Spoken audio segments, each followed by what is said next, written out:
Welcome everyone to Big News Wednesday.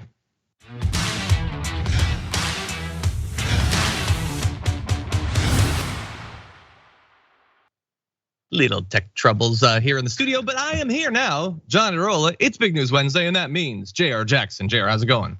Biggest news of the day, the damage report starts late. Is this the watch list or is this the damage report? Because that's my MO for everything to screw up on my show before it starts. Just saying. That's true.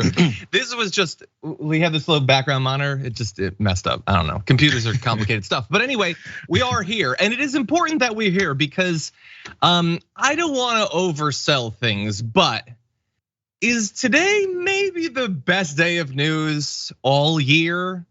It might be. No. We're getting there. I'm expecting better. Okay. Well, look, I'm not saying that there aren't individual stories that are better, but the average story, interesting. It's like, you may have a standout main event at a pay-per-view, but like just a solid every match is good, That's true. Yeah. True. Anyway, we're gonna keep our WWE talk to the breaks, I guess. Maybe we'll be able to talk about Backlash. Anyway, thank you everyone for being here because we do have a lot to talk about. We're gonna be talking about Donald Trump. Did you know he's a sexual predator? That's not me saying that. That's a court of law saying that. George Santos has now turned himself into the authorities, which is a sentence I've been waiting months and months to say. Tucker Carlson has made clear his next moves.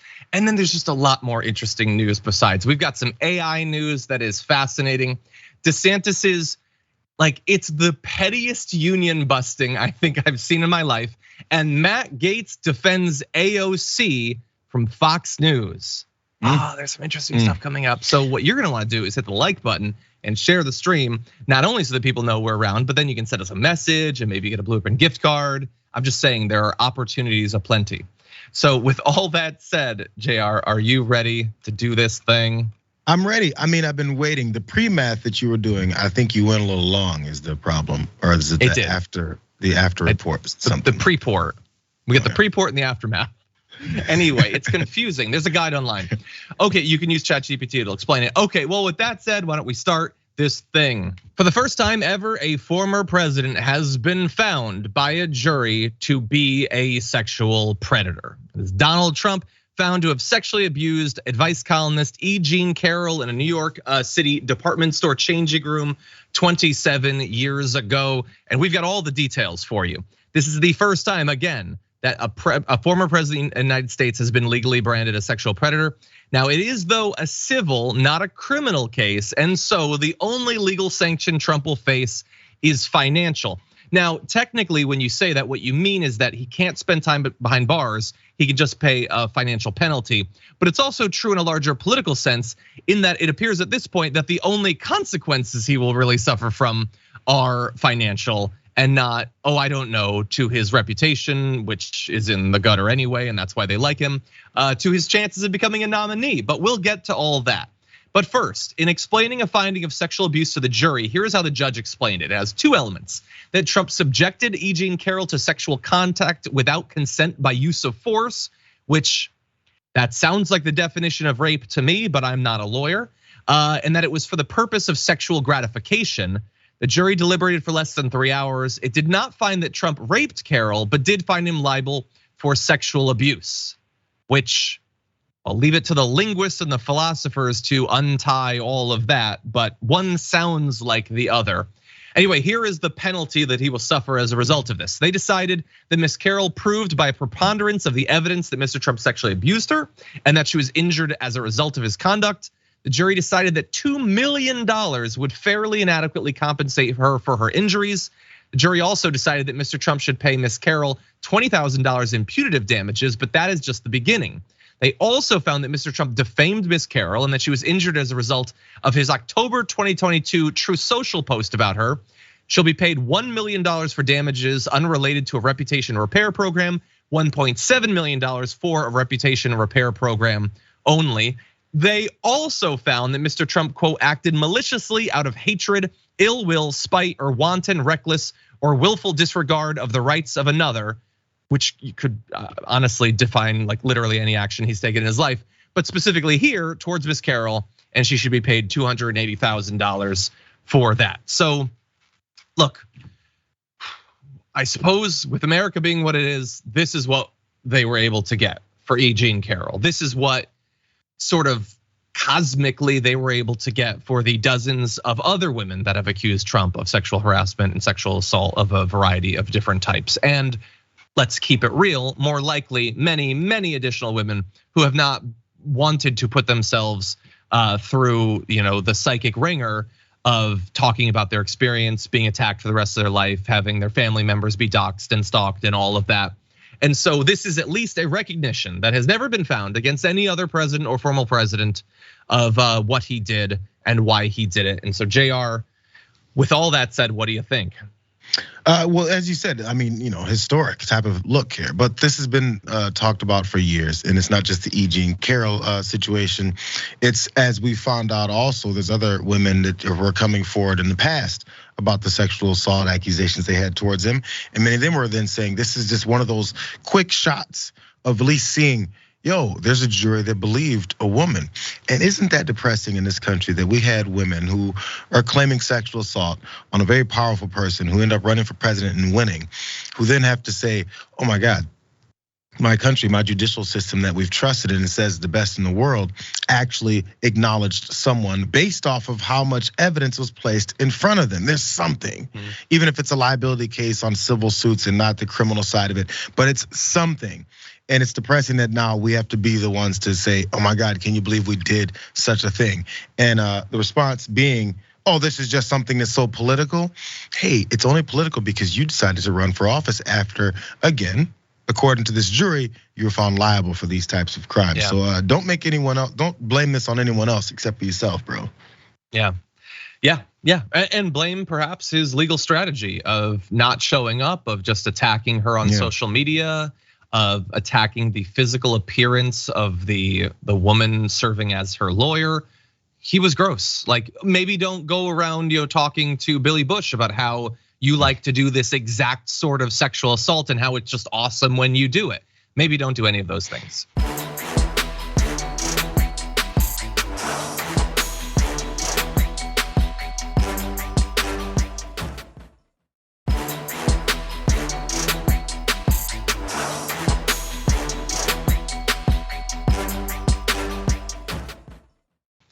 That said, let's turn now to some of the reactions.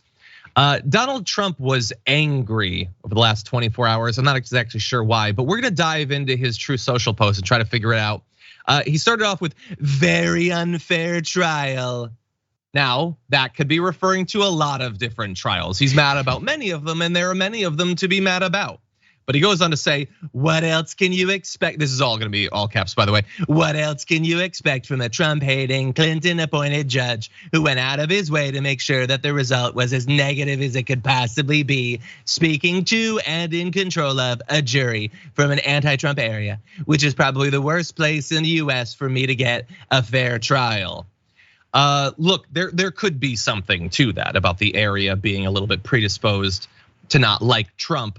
I would say it's too late for him to learn from this experience, but for the rest of you, you might want to do your sexual assaulting in areas that are going to be more amenable to your particular brand of BS. Don't go sexually assaulting people in places that don't like you politically, I suppose. Anyway, he would have said that anywhere. He would have said that about any judge. That has nothing to do with anything. He's mad that he's suffering the consequences of the things that he has now been shown by a jury to have done. He goes on to say, and he's tweeted this multiple times, we'll read one. I have no idea who this woman who made a false and totally fabricated accusation is. Hopefully justice will be served on appeal. So he doesn't know who she is. He keeps saying that. Okay, I suppose, look, if that makes you feel better, and it definitely will make his fans feel better. They will love the idea that they can just brush this aside. I mean, look, many of them, let's keep it real. It isn't that they just don't care that he committed a sexual assault. I don't think they would much care if literally anyone who wasn't a prominent Democrat did. But they will look for any excuse to pretend that he didn't actually do this. This is the best defense that he's come up with. I don't know that person. Why you would then refuse to defend yourself in court, why you would then reiterate that you think that casual sexual assault is acceptable if you're famous, why you would make that a part of your criminal defense, I have no idea. And so, look, a lot of bad choices from Trump. It looks like the bad choices will continue, though. Really fast, John. I wonder if people are going to realize this. This alert: former President of the United States Donald Trump is disputing the fairness of our legal system. He is indicting our judicial system, the greatest in the world. How absolutely un-American of this piece of garbage. How dare you indict the honest nature of our system. We have a jury of our peers. If you have it in a place, it doesn't matter where it is because we're a fair and even-handed country. These types of folks who've always talked about how horrific and unfair our judicial system throughout our history must have been lying until right now, when this guy says there's a problem with it, when this guy says there's potential for biased judges and biased juries based off of where you are and who you know. But for every other regular folk who maybe is part of a disenfranchised group who we assume right off the bat are guilty, and many of which have been convicted, imprisoned, put to death based off of very shoddy evidence, he had no problem with that before. He has a problem with it right now when the exact opposite has happened. When everything was adjudicated, when his ass didn't show up to the trial, when he's saying defamatory things about the person who's accused him of these things. But now it's unfair. It's pretty weird how that happens now. It is ironic. I appreciate you pointing that out. In any event, he goes on. He's been on one, attacking the jury, attacking the judge, all of that. If he doesn't like it here, maybe he should move somewhere else. Yeah, or stop committing crimes, honestly. Like, you decided that you would heap all of this on yourself. You could have left E. Jean Carroll alone. You could have not called, the Secretary of State of Georgia. You could have not engaged in any way with Stormy Daniels. You could have not stolen these documents. None of these were necessary crimes. None of these made much sense at all, honestly, even from his own perverse point of view. He has decided repeatedly over decades to heap onto himself opportunities for people to find him legally liable for the things he's done. That's a choice that he has made. Now, that said, let's turn to another choice that he made, which is to have Joe Tacopina defend him in court. Here is Joe responding to what came out. Yeah, this was a circus atmosphere, and having him be here would be more of a circus. And again, what I said in the summation yesterday, reigns true, holds true. It's that, what more could he say other than I didn't do it? And he said that on the oath here. It's hard to prove a negative. Molly, I could say you stole my pen, prove you didn't do it. How would you prove it? Say you didn't do it, right? I mean, it's sort of where we're at. So, it's very simplistic to say, oh, he should have testified. He had nothing to say other than what he's already said on the oath. Okay, so providing for Trump a few easy outs. Well, you can't prove a negative. Well, okay, under Joe Tacopino's argument, you would almost never be able to prove whether an attack like this actually happened, which is a convenient standard to set forth when you are in the business of representing people who sexually assault other people. I understand why you might want to do that as Joe Tacopina.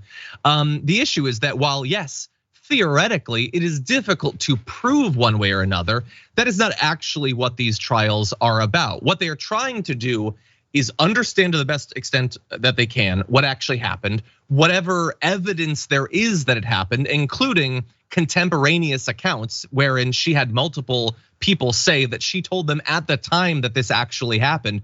Those are the sorts of things that play into whether a jury thinks that you are liable for it. There are other things too. For instance, were you to be on camera saying you sexually assault people, then they're probably going to use that in their judgment as well. You'll notice that Joe Tacopina does not talk about any of that. He says that he denied that he did it. What he didn't talk about was that he also said that he only sexually assaults, I guess, people who are attractive enough, and the lawyer isn't attractive enough for him to want to sexually assault her. These are all things that, look, we can talk about the back and forth. The jury also saw it though.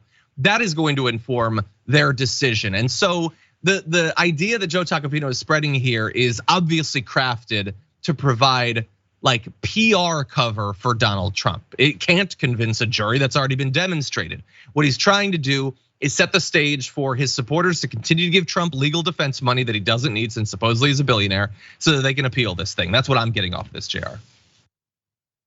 Yeah, the whole point is to try and to change the way that folks are seeing or thinking about this. As we go through some of these responses and the way these politicians are talking about this whole thing, I think maybe part of what Tagopina is going through here is they're worried about, of course, the way people are seeing him now, or potentially may see him as we go into the political realms of this whole thing. So they want to get ahead of it. They actually kind of don't care about the result or maybe the money, maybe to a degree the money that he has to pay out now, but they're concerned about how people will now see him, which oddly, this is the way he's portrayed himself the entire time, and it's been just fine so far. So maybe they're seeing there's some shifts in the way people are thinking outside of Marco dumbass Rubio. Just want to point that out.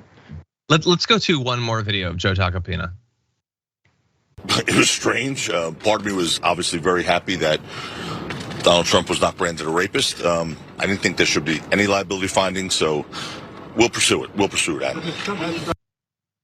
Okay, so they're going to be appealing. But what you just saw there, the reason that I felt like it was necessary for us to show Joe Tacopina saying he wasn't branded a rapist is so that you can be ready to hear that from every right winger 1,000 times a day for the rest of time. Here's a little thought experiment for you. If this exact same thing had happened to Hunter Biden, would they be saying, well, I don't like Hunter and I want to get Biden, but he wasn't branded a rapist? Come on. He was found to have used violence to non-consensually touch a woman. You can go into all of what Eugene Carroll said happened, including digital penetration, actual penile rape. I don't understand how that doesn't qualify as rape. Okay, that's what they came out with for the purposes of sexual gratification. They believe that Joe Biden is a pedophile because they think that he sniffed a girl's hair. That is all the evidence that was required for them to label him a pedophile. But Donald Trump owing $5 million for the sexual assault they say he did, not a rapist.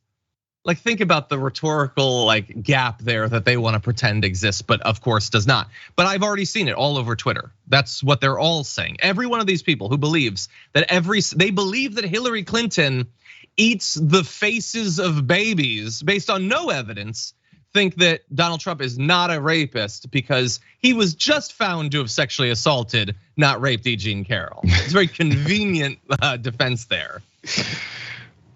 But no one's surprised is the sad part from these types of responses. No one's saying, I can't believe Republicans are coming this far and trying to twist themselves into knots to try and find a way to excuse him for this. No one is surprised by these responses and the way they've gone about this. And honestly, maybe they should start rethinking that, because that's turning some people off. Whether or not they want to really open their eyes and see it or not, it is turning some people off, man.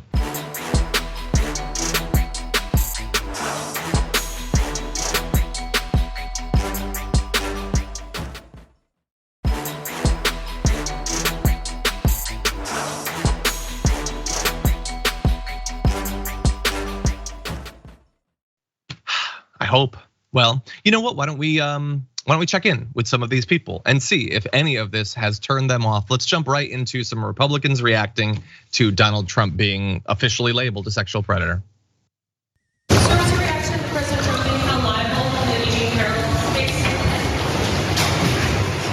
I hope the jury of the American people reach the same conclusion about Donald Trump. He just is not suited to be president of the United States. Senator Risch, can I ask you about this news about Donald Trump being indicted, or charged?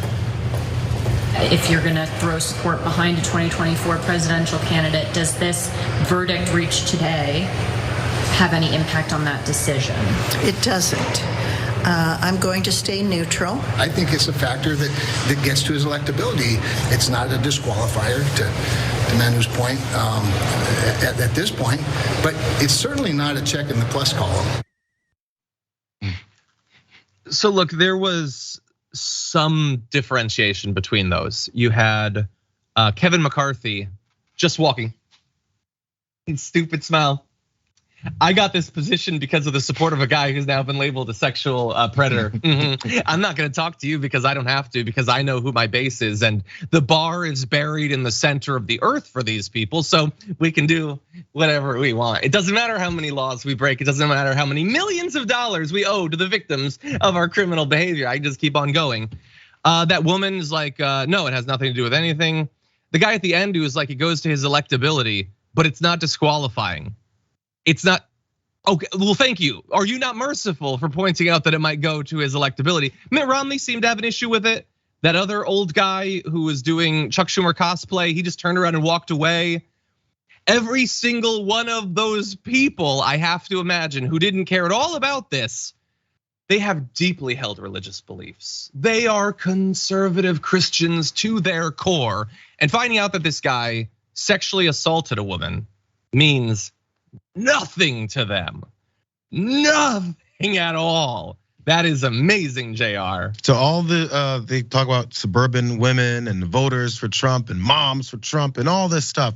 Just know this, all the moms for Trump, all the suburban women out there, if you've been assaulted, if you're in the position that E. Jean Carroll was in, which many women have been, way more than you may know, or in these types of positions, your elected representatives, at least those ones that didn't want to have anything to say about it, they don't care. If it happened to you, they don't care. Actually, they care as long as your anger about it can get them reelected. If maybe it's a Democrat, if maybe it's a scary person that they've told you to be afraid of that committed these crimes, then you can be upset about it because it'll get them right back in office. If it's Donald Trump or if it's anyone else, if it's a lower level politician that has some degree of power, they don't care. They don't care. They're saying that right then, because again, like you said earlier, if anyone associated with any Democratic politician was involved in this, it would be, what is the party? This Democrat party, they're full of groomers, rapists, sexual assaulters. And anytime these things have happened, when say it's a staff or any of these types of things with an elected Democratic official, they're run the F out of town immediately. Yeah. So let's just wonder, do the people you're supporting, do they support you? This is what they're illustrating to you. That's why Kevin McCarthy walked off smirking, because anything he says is not gonna help his career. Yeah, and look, the reason that I pointed out the religious beliefs thing is not just to mock them for being utter hypocrites whatsoever. It's that very often we hear that people's deeply held religious beliefs are not just the source of their political, like the policies they want to see, but they are reason themselves that things should be allowed. I should be allowed to skirt federal discrimination laws because I'm not just a bigot, I'm a deeply held bigot. So then we get the right to point out that, oh wait, no, you're lying about all of that. You don't really believe any of this. It's totally contingent. Some are able to come out and just blanket attack him. Former Governor Hutchinson, running against Donald Trump notably, says, over the course of my 25 years of experience in the courtroom, I've seen firsthand how a cavalier and arrogant contempt for the rule of law can backfire. The jury verdict should be treated with seriousness, and is another example of the indefensible behavior of Donald Trump. That's a good statement. It's good. Mike Pence says in his time around Trump, he never heard or witnessed behavior of that nature. And it's not where the American people are focused. He's more religious than all of them. And like, okay, so maybe the guy sexually assaulted someone, but that's not where we're focused. Yeah, but you're a Christian. Shouldn't we be? Shouldn't you be using your position to point out that that's like kind of frowned upon in the Bible? Certain parts of the Bible, other parts of the Bible are like totally cool with it, by the way. Let's point that out. Anyway, John Cornyn says, I don't think it changes anybody's minds one way or the other. I think people who support President Trump support President Trump. People who don't support President Trump don't support him. And I don't think this will have any impact, which is arguably true, but also, Jesus, he's your guy. Josh Hawley, he does say that he doesn't think that Trump will win in November. So I guess that's a point in John Cornyn's favor. Josh Hawley said that he still believes the ex-president will be the GOP presidential nominee, and added that Trump being found liable for sexual abuse will make the general election, quote, interesting. Interesting. Well, that's one word. That's one word. By the way, we are not at the end of even just this case. There's gonna be appeals and all that, let alone there's another E. Jean Carroll lawsuit against him and many other lawsuits. That said, there might be even more waiting in the wings. Take a look at what a former White House communications chief under Donald Trump had to say. I have countless cases of what I considered impropriety in the White House that I brought to the chief of staff because I thought the way he engaged with women was dangerous. We know these facts, the patterns have laid out, and now this is something that's not just speculation, it's not just allegations, it is a jury of his peers deciding that he did this. Wait, you brought to Mark Meadows, the chief of staff, or other chiefs of staff incidents that you witnessed of Donald Trump behaving inappropriately with women? I did, as well as former White House Press Secretary Stephanie Grisham and others. Nothing that rises to this level, but things that I would consider improper and that I had a duty to report. And this is all out there. Voters need to pay attention, and folks in my own party need to stop making apologies for this man. Is there anything more you can tell us about this? If I'm able to, I will share more. So that is Alyssa Farah Griffin, obviously a former communications chief under Donald Trump in the White House, implying there at the end of that amazing bombshell statement that there could be more to come from this. This is obviously a reaction to Donald Trump and his E. Jean Carroll lawsuit, but let's also pause for just 1 second to point out that if this was a former Biden communications staff chief, this would be the single largest scandal of his entire presidency. And this is a ripple detail from Donald Trump's other scandals that maybe some people will pay attention to. Most will probably miss that she even made those allegations. Also roped in Mark Meadows, by the way. Mark Meadows knew apparently all of this. He received official reports from a senior staffer in the White House and evidently did nothing, just protected Donald Trump while he was engaging in all of this sexual misconduct. And will anything come of this? I don't know. There are just so many scandals, Jayar, that it's really hard to say, but I'm glad that she's at least speaking out now about it. She's speaking out now about it, saying the same things that people were saying back in 2015 when he started running, when the tape came out of him, as you mentioned earlier, admitting to doing these types of things, which didn't do anything, which maybe that gives some credence to John Cornyn's point that, hey, people who support Trump are sexual assault supporters. That's what he's saying. Again, listen to what these politicians are saying. He says people who support Trump. People who don't. This sexual assault liability decision made by this jury will mean nothing to the people that support him. So if you're one of those people that supports him through this, he's pointing out. So if some lib on MSNBC decides to say the same thing, you'd go, how dare these libs say this about us? You calling us deplorables? John Cornyn just called you deplorable.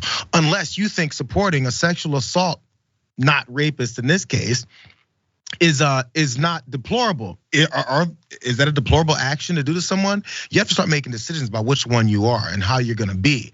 Because we call all those people that were saying these things in 2015 and 2016 Trump haters, never Trumpers. You just guys got Trump derangement syndrome. We threw all these labels on these folks. We've been saying it for years.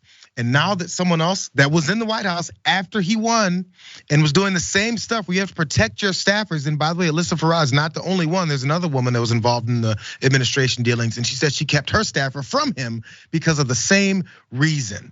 So you tell me, I think it was Grisham, yeah.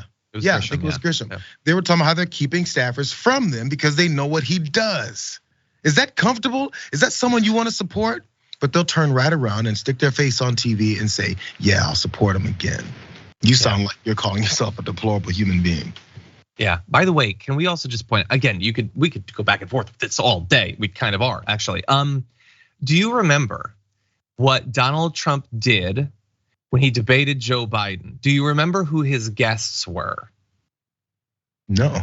Against Hillary, sorry, not Joe Biden, against Hillary Clinton, I apologize. Do you remember the guests that he brought to the debate against Hillary Clinton? Am I the only one old enough to remember? I don't remember, no. He brought multiple women who had made claims against Bill Clinton, implying that he was going to recognize women who were abused by a president while he was in the White House. And then he got into the White House and he apparently was so abusive that even Republicans were like, we gotta keep some of these staffers away from him because there's no way to control his behavior. He is going to abuse them. Anyway, that said, we're gonna take our first break. When we come back, lots more to get through, don't go anywhere.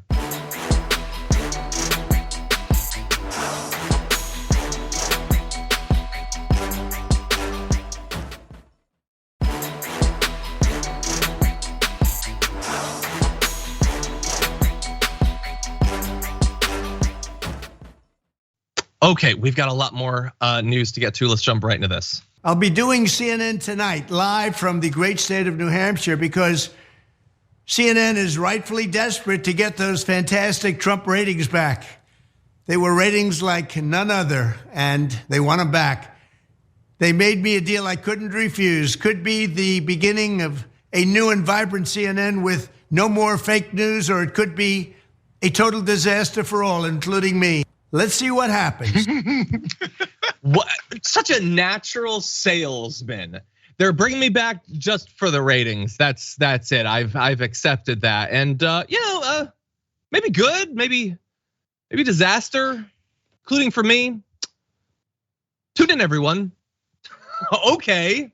Well, anyway, it is happening. The CNN town hall with Donald Trump is happening again. Notably, it is the live town hall, which means that I was going to say when Donald Trump, continues his election denialism, totally lies about the 2020 election when he spreads transphobic and misogynistic and racist conspiracy theories, sprinkles in a little bit of anti-Semitism.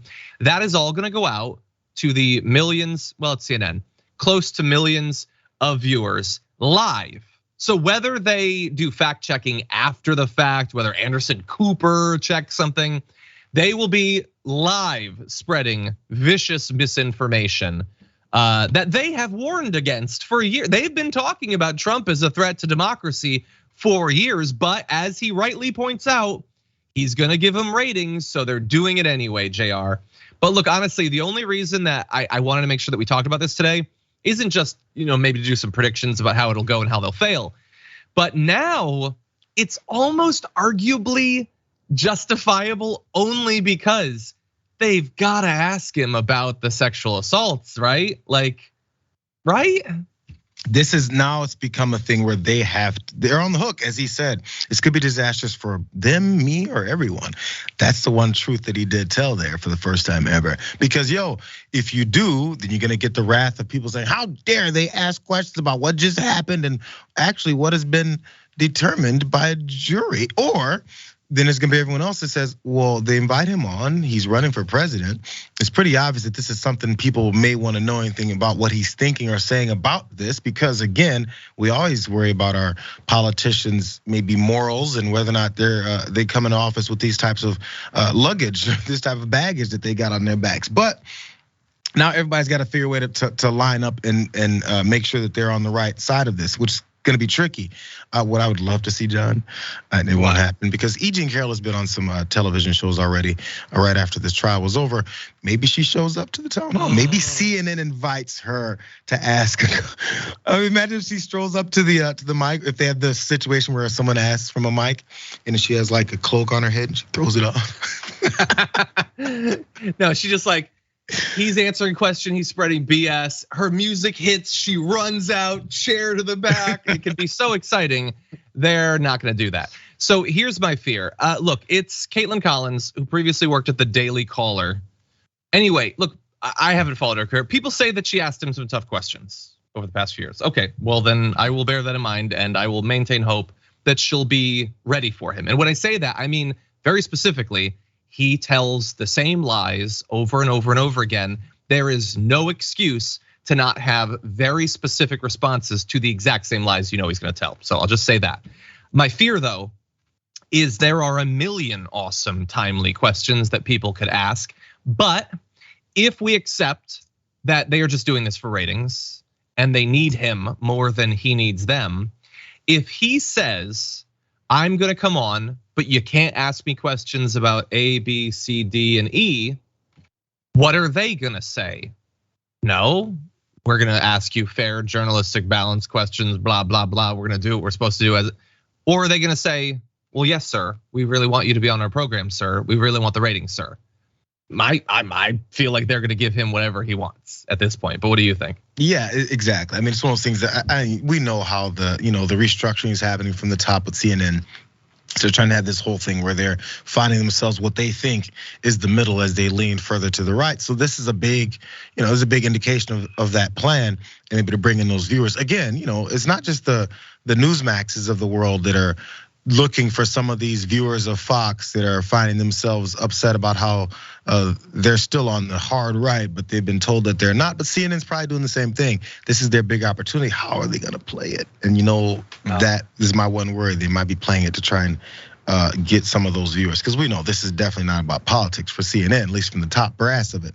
It's about that money. I just realized unless we are, and I wasn't asked, we'll find out. We should be doing that. We should be live responding to the claims. We should be. We got to gear up again for election season. I think that here at TYT, a lot of us are still like, we just ended the last election. Let's relax a little bit. But if they're not going to be providing an appropriate response, we should be doing it. Next, basically a little bit of fact checking. Yeah, doing the live fact checking. That's what we should be doing. Well, next time. Anyway, with that said, we have big news regarding George Santos, if that's his real name. But we're gonna take our second break, come back, we're gonna get to George Santos and more after this.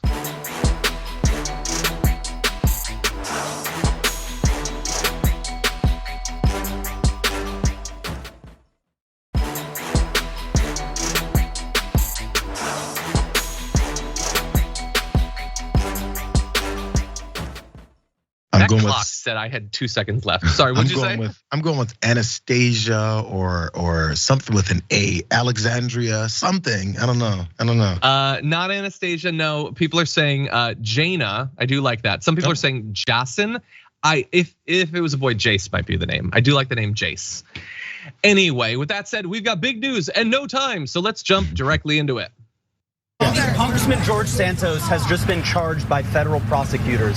Do you believe that he should be removed from Congress? Should he be allowed to continue to serve? I'll look at the charges. He'll look at the charges. He's not gonna just jump in as the speaker, as the leader of Republicans and lead the Republicans. Certainly not lead them into making clear that they don't accept criminal activities by their members. No, he's just gonna wait and see what happens with George Santos. We already know what has happened with George Santos from the time that he got elected throughout the last few years of his life. A whole lot of really sketchy stuff, but that's not going to have any effect on Kevin McCarthy at this point. So he found that news breaking that George Santos has been charged with 13 different crimes to be inconvenient. Comer in the House also, we'll get to the charges in one sec. Comer, one of the other House leaders, he was doing a press conference having to do with them changing the law on unemployment fraud. Because they want to talk about unemployment fraud because that's the poor people getting away with murder. That's something we can focus on. George Santos, one of the charges was for that. And they broke in with a question, and he's like, we'll allow the gears of justice to work. Anyway, it's just a great day when George Santos steps one bit closer to criminal consequences for what he's done. So let's go to those charges now. 7 counts of wire fraud related to a fraudulent political contribution, a solicitation scheme, and an unemployment insurance fraud scheme. 3 counts of money laundering related to a fraudulent political contribution solicitation scheme. 2 counts of making false statements to the House of Representatives. Just 2 for false statements? I have a feeling if you dig, you can find some more, but 1 count of theft of public funds. And so a lot of this has to do with political contributions. Basically, he was personally enriching himself off of the money that he raised. And think about how incompetent you need to be that you can find a way to violate campaign finance law. It is so permissive. They let you get away with almost anything. And this doink found a way to break the law and might suffer the consequences for that. He has already surrendered himself to authorities, by the way. He's expected to appear before a magistrate judge on Wednesday afternoon. So we'll probably be talking about it on the Young Turks, which I will be on the second hour with Anna Kasparian. But Jayar, it looks like they got him. That's a lot of charges. What do you think? It's a lot of charges, and we're gonna find out how much more Kevin McCarthy can figure out about this entire situation. Because when we were finding about the lies he was telling as he had his run up to getting into office, George Santos, that is, Kevin McCarthy wasn't necessarily clueless as to who George Santos was. He had his back, remember? Until there's some charges that come down, man, I'm not gonna have anything bad to say. Well, charges have come down. Now he has to look into them. He hasn't looked into them at all. But somehow I get this weird notion that if there was charges against a Democrat, Kevin McCarthy would have read all about them, would have known everything was going on, and would have definitely been speaking about it. But he has nothing to say now. It's really odd how that's always the situation with these guys. But so as far as all these charges, he's been through all these things. We kind of saw this coming, but I don't know if it's to a degree for all these different things. But I think you mentioned Comer in his press conference. Steve Scalise also had a press conference, and he was promoting this bill that they had, HR 1163, Protecting Taxpayers and Victims of Unemployment Fraud Act. He was asked again about Santos as well during that, and he said, "Oh, well, I mean, we're gonna figure this out. We'll look into it. But what we're gonna talk about is protecting people because we're trying to pass this bill." Odd news for this bill, John. I looked at a whole bunch of co-sponsors to this bill. There's this guy named Representative Santos, George, representative from New York 3, who's a co-sponsor on this bill that is titled Protecting Taxpayers and Victims of Unemployment Fraud Act. And Steve Scalise could not answer the question of, does this undermine the legitimacy of the way Republicans are talking about things like fraud? He didn't want to connect those two dots, but George Santos's name is on the bill. I think you guys have a problem with hypocrisy when it comes to these types of things. Just saying. But does that not make him more of an expert? He knows the criminal mind because he has one. It's like the Suicide Squad. You have to hire a villain to take down a villain. That's the way I see it anyway. Anyway, with that said, good movie. Yeah, not bad, I guess. With that said, he is currently, surrendered to the authorities. They are booking him under one of his many names. I don't know. We'll find out more details as we go forward. But with that said, we have one more topic to jump into in our first hour. He's back, everyone. Take a look. Hey, it's Tucker Carlson. Starting soon, we'll be bringing a new version of the show we've been doing for the last 6.5 years to Twitter. We'll be bringing some other things too, which we'll tell you about. But for now, we're just grateful to be here. Free speech is the main right that you have. Without it, you have no others. Oh, God. He's back, everyone. He took, I don't know, it felt like 5 minutes off. I think it was about 2 weeks though. But Tucker Carlson is going to be doing a show and it is going to be streaming live. Maybe it's not really clear, but what is clear is that it will be on Twitter. And why not? Twitter is basically a Tucker Carlson fan. That's all it is in social media form. It loves his sort of misogyny, his racism, the anti-Semitic conspiracy theories. That's what it's for these days. So that should be the home of Tucker Carlson. That said, there are many lingering questions coming out of that video, the announcement video that kind of looks like a hostage video in a really fancy finished basement.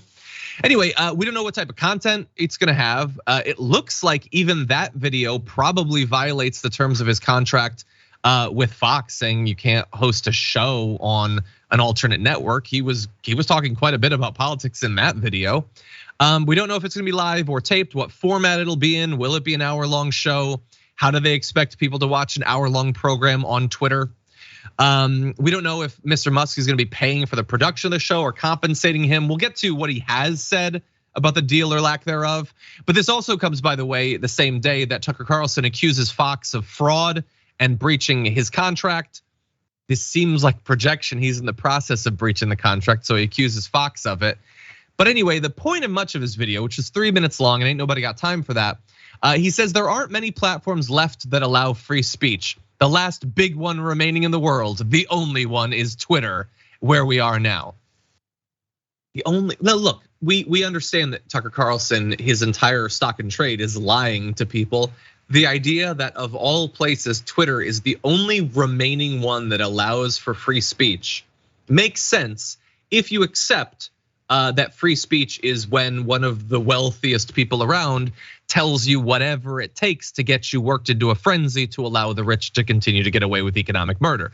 If that is how you define free speech, then sure, I guess Twitter is one of the few remaining places other than Fox News and Newsmax and OAN and CNN and MSNBC and basically everywhere else in the country. Jayar, what do you think? We had a brief little break from him. Yeah, free speech is hate speech apparently for them. There's no differentiation between this stuff. But it's this general broad term of what he's going to be doing on Twitter. Who knows? And I'm sure Elon Musk will be very excited about this because he's trying anything he can to attract any kind of extra money he can. I'm sure they'd probably charge some level for it. Maybe all the blue checks that are paying, maybe they'll be the ones that'll be charged for it as well. Who knows? But as they go through this whole thing, the whole point is to try and create some kind of buzz, which is again, I think why it's so basic and everything. But these production values may not be so good because as we saw in that video, my man needs a ring light or something. I'm not sure how this Fox breach is gonna hurt him. He's a multi-millionaire. Maybe buy $100 ring light. It's a little bit on the expensive side, but at least it'll work. It looks pretty bad, just saying. But no, I think the whole idea is to try and generate. We know Elon purchased Twitter and then wants to do nothing but make money off of it. And the best way to do that is to attract the worst human beings possible, also the dumbest that are willing to be giving you their money for this. So I guess, good job. We'll see what happens. Look, I guess Elon Musk wants to assure you, or more likely the remaining advertisers, that no, we're not officially working with one of the most prominent white supremacists and anti-democratic activists in political media. He says, I want to make clear we have not signed a deal of any kind whatsoever. Tucker is subject to the same rules and rewards of all content creators. That is a very clear statement from Elon Musk. That also was determined to be a lie. I'm just saying, that's just from me. No, that's not true. Look, I'm sure that they haven't signed an actual contract. The idea that he is going to be held to the same exact rules as everyone else, no, he doesn't hold regular right-wing grifters to the same rules as everyone else. Tucker Carlson will be able to do whatever Tucker Carlson wants to do. That doesn't mean it's gonna be a success. It's a really weird place to broadcast a show, but that is at least what it's looking like at this point. That said, unfortunately, we are out of time in the first hour. Thank you everyone for joining us for this first hour. There's a lot more fun to come in the aftermath though, so don't go anywhere. We'll be right back.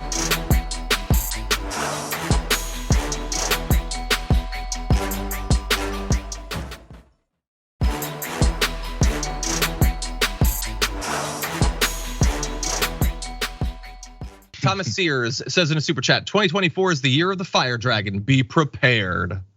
Interesting. I don't know, what dragon are we in this year then? I need to know about now.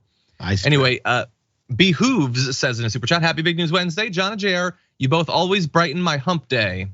Thank you, I appreciate that. For me, I don't remember Jayar. Did we talk about which day you would do regularly, or did it just happen to be Wednesday? I don't remember. No, we didn't choose Wednesday for any particular reason, no. I don't think that we did, but I'm glad that it is Wednesday. I like that it's at the halfway point. Like I like that touchstone in the middle, sort of. Do you always start super serious in the middle, at the beginning of the week? Then I'm like the middle. Sometimes I'm middle. Of then by the time you get to bread, it's just all wild. Yeah, that's true. At the end, we try to balance it on Mondays. We don't want to give people a case of the political news Mondays, but yeah, it's hard to say. By the way, Kamuni says, okay, all, I don't know why we didn't see this before, but John's little dragon's name is obviously gonna be Cecily Alexandria. No, I like both of those names, but no. Those would be two great inspirational figures for her, but no. Anyway, Jonah Morton says, isn't it a weird world where the worst people of the world self-identify as deplorable? What's next, the EVIL political party, Dr. Doom for Prez? Yes. Yeah. I don't like they it. demean people for wanting to save the environment, for being tree huggers, for actually caring about other human beings. They've already said it. That's a problem for them. Yeah. Sorry, continue. Frank Morningtree over on Twitch gifted 10 subs. That is amazing and awesome, and thank you for that. But when you bear in mind that Frank Morningtree has gifted 645 subs, that's even more amazing. Thank you, Frank. Maria Hall DK also gifted one, has gifted 34. Thank you. Iryman gifted a sub, has gifted 281. These are like, the idea of being an ambassador has been so sullied by the way that they're often those positions just given to donors or whatever, or people who came in 7th in the nominating contest. These are the true ambassadors. Thank you. Aximom has been here for 31 months on Twitch, says it's likely the best day because it's John and Jayar. Winningest news analysis combo. Thank you. Well, we always try to juice the news. We try to get the gears of justice and government moving on Monday. We really accelerate on Tuesday just to make sure that there's good news on Wednesday. So we will continue to do that. Chris Huggy says, we need to remove the statute of limitations on rape and sexual abuse. There's such a backlog of DNA tests. 100% right. Or what you could do theoretically is you could tie those two things together and say, so long as there is a backlog, there is no statute of limitations. If you can clear it out, if you put the resources and the person power into it, then we establish some sort of statute of limitations after that. But that might provide a little bit of incentive for states to actually take this seriously rather than just implying that that's trash that no one needs to think about. Brady Lou 2 gifted a sub as well, has gifted 913. Brady Lou, thank you.